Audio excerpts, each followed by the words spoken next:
menanggapi ya. Nah, jadi yang pertama itu biasanya selalu tentang janji.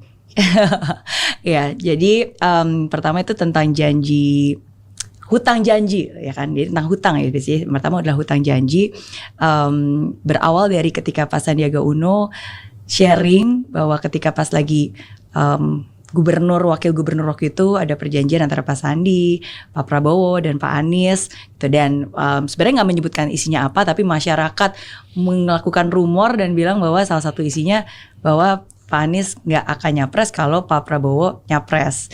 Tapi kan sekarang ternyata dua-duanya capres gitu. Nah, bagaimana tanggapan Pak Anies?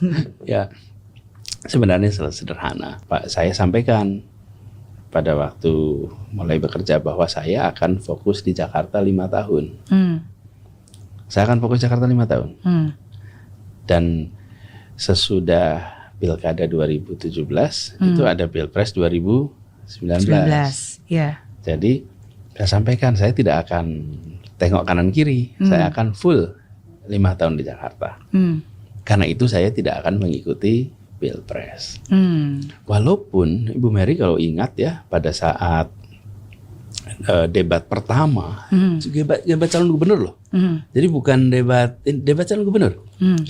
Pertanyaan pertama dari panelis itu begini, Pak Anies, apakah Bapak akan maju Pilpres atau tidak? Loh, ini lagi debat gubernur ditanyain Pilpres. Saya bilang no, saya akan di Jakarta, dan itu rekamannya ada, namanya juga debat kan, dan rekamannya. Jadi sesederhana itu. Tuntaskan 5 tahun, sesudah itu kita nggak tahu apa lagi yang terjadi. Saya tidak tahu apakah saya akan kembali mengajar, apakah saya akan meneruskan di pemerintahan. Kalau meneruskan di pemerintahan, apakah tetap di Jakarta, apakah untuk tugas yang berbeda. Jadi kita komit 5 tahun dan komitmen itu saya pegang. Jadi ketika di tahun 2018 saya diajak untuk menjadi wakil pasangannya Pak Prabowo, saya sampaikan juga kepada beliau, Pak Prabowo, terima kasih atas undangannya, ini sebuah kehormatan, tetapi saya punya komitmen untuk menyelesaikan di Jakarta selama 5 tahun. Jadi saya rasa itu, dan memang kuncinya adalah menyelesaikan janji dengan warga Jakarta, karena janji saya dengan warga Jakarta banyak. Saya tanda tangan tuh kontrak-kontrak politik dengan warga jaringan rakyat miskin kota, dengan kampung akuarium, dengan masyarakat kaki lima, itu semua janji-janji yang saya harus tunaikan. Apa yang saya harus sampaikan kepada mereka kalau setelah 1 tahun saya pergi, kemudian nanti mereka tidak lagi percaya kepada proses demokrasi. Karena yang bertanda tangan untuk mengikuti pemilu begitu saja meninggalkan. Saya tidak mau kerjakan itu. Dan itulah yang kemudian saya laksanakan. Sesudah itu selesai, saya nggak tahu berikutnya apa kan. Dan apalagi tahun 2017. Dari mana kita tahu apa yang akan terjadi 5-7 tahun yang akan datang. Tapi itulah komitmennya dan itu yang dilaksanakan. Terima kasih Pak Anies sudah menanggapi, dan setuju Pak Anies sudah memenuhi janji untuk bisa menyelesaikan masa tugas sebagai gubernur, dan bahkan bukan hanya itu, approval ratingnya pun juga sangat baik. Alhamdulillah. Dan memang ketika ngobrol itu memang nggak nyebut tahun. Misalnya saya berjanji menyelesaikan 5 tahun. Tidak ada menyebut 5 tahun sampai tahun 22, kemudian tidak akan ikut 1, 2 dia. Ya kira-kira nggak gitulah kira-kira. Itu yang pertama, hutang janji. Yang kedua, hutang 50M.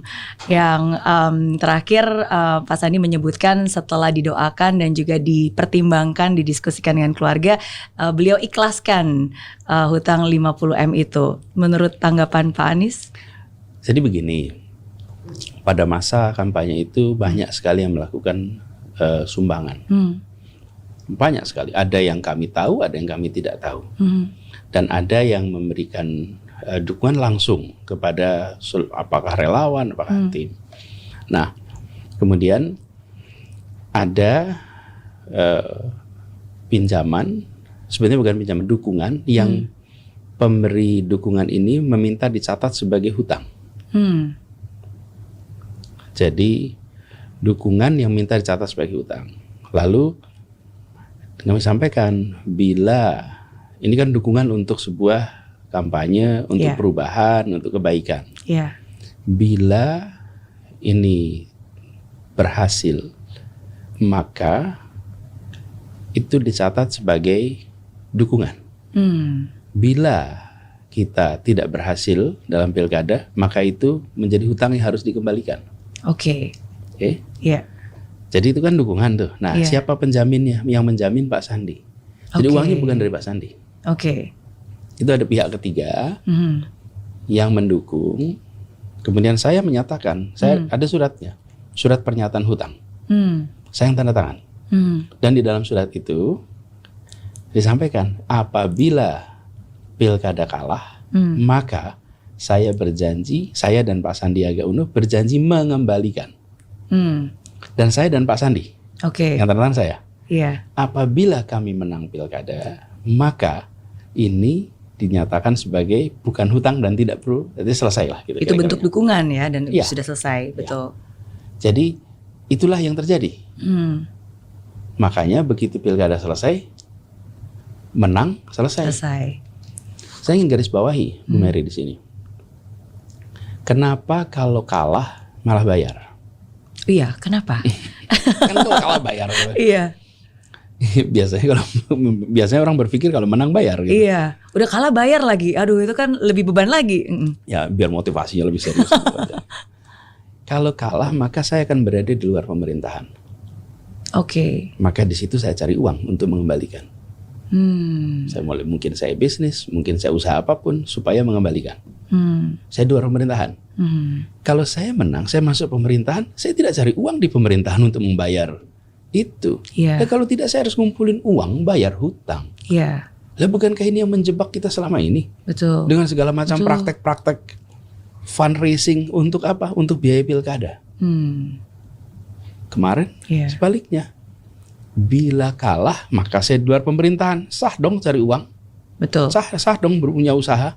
Betul. Tapi begitu menang saya di pemerintahan malah tidak usah. Justru itulah dukungan Anda untuk Jakarta yang lebih baik. Betul, bukan? Dukungan untuk membawa perubahan untuk itu. Perubahan Jakarta. Jadi mengembalikannya dalam bentuk perubahan, janji apa yang bakal dikerjakan gitu kan. Persis. Itu mindset baru. Cuman kan itu ada perjanjian yang karena ada seseorang yang mengungkap, ya sekarang kita ceritakan. Ada dokumennya. Jadi kalau memang satu saat itu dianggap perlu dilihat, boleh aja, tidak ada sesuatu yang luar biasa di situ. Jadi tidak ada sebuah hutang yang hari ini harus dilunasi. Nggak ada. Karena ketika pilkadanya selesai. Betul. Jadi menjadi aneh gitu ketika sekarang kita bicarakan soal ada hutang yang belum selesai, sudah selesai ketika dulu. Karena perjanjiannya begitu.